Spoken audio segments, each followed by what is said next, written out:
nous allons à la rencontre de parlementaires parce que cela fait partie du travail d'une organisation professionnelle. Aujourd'hui, nous rencontrions Bénédicte Peyrol, qui est en charge d'une mission sur la fiscalité verte.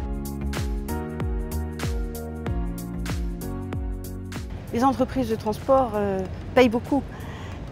Les camions en France rapportent plus de 7 milliards d'euros à l'État, notamment à travers la fiscalité du carburant et la taxe à l'essieu.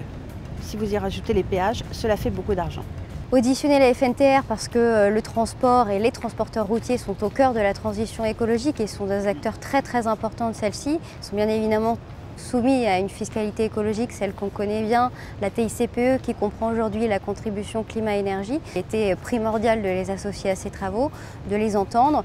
Je retiens de cette audition qu'il y a une vraie volonté de la FNTR d'avancer vers la transition écologique. Elle souhaite que nous ayons une réflexion globale, qu'on ne parle pas de la fiscalité comme quelque chose d'isolé dans l'ensemble du système, on va dire, de la mobilité, et qu'il faut absolument qu'on pense la fiscalité inclue dans la réflexion globale des mobilités. Je ne pense pas que tout doit passer à travers la fiscalité en termes d'écologie. Je pense qu'il faut vraiment réfléchir de manière systémique. Alors bien évidemment d'un point de vue économique, d'un point de vue des projets aussi et des projets long terme qu'on veut mener, parce que la fiscalité ne résout pas tout, elle ne fait pas une politique. Et la fiscalité n'est qu'un moyen au service des ambitions qu'on se donne à travers ces différents plans. Et moi je me fais, c'est vraiment une règle que je me donne, c'est de penser la fiscalité écologique de manière globale et absolument pas comme quelque chose qui soit une fin en soi. Les entreprises de transport doivent être complètement partie prenante dans les politiques publiques. Les transporteurs sont des apporteurs de solutions. Il est inutile d'essayer de calquer des politiques publiques pour ensuite se demander si le transport doit payer ou pas. Le transport ne peut pas que payer, il peut contribuer et pas seulement financièrement.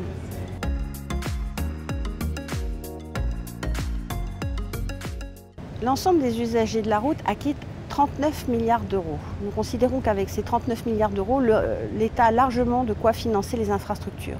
Nous avons pu développer auprès de Mme Peyrol qu'il ne fallait pas confondre une taxe pour les infrastructures et une taxe écologique. Ça n'a strictement rien à voir.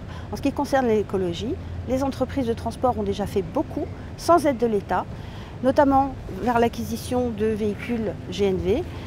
Et nous considérons qu'il vaut mieux des mesures incitatives comme le suramortissement, la stabilisation de la fiscalité sur le gaz pour pouvoir aller vers la transition écologique plutôt que de faire une taxe qui va tomber dans un puits sans fond et qui n'ira certainement pas vers l'écologie.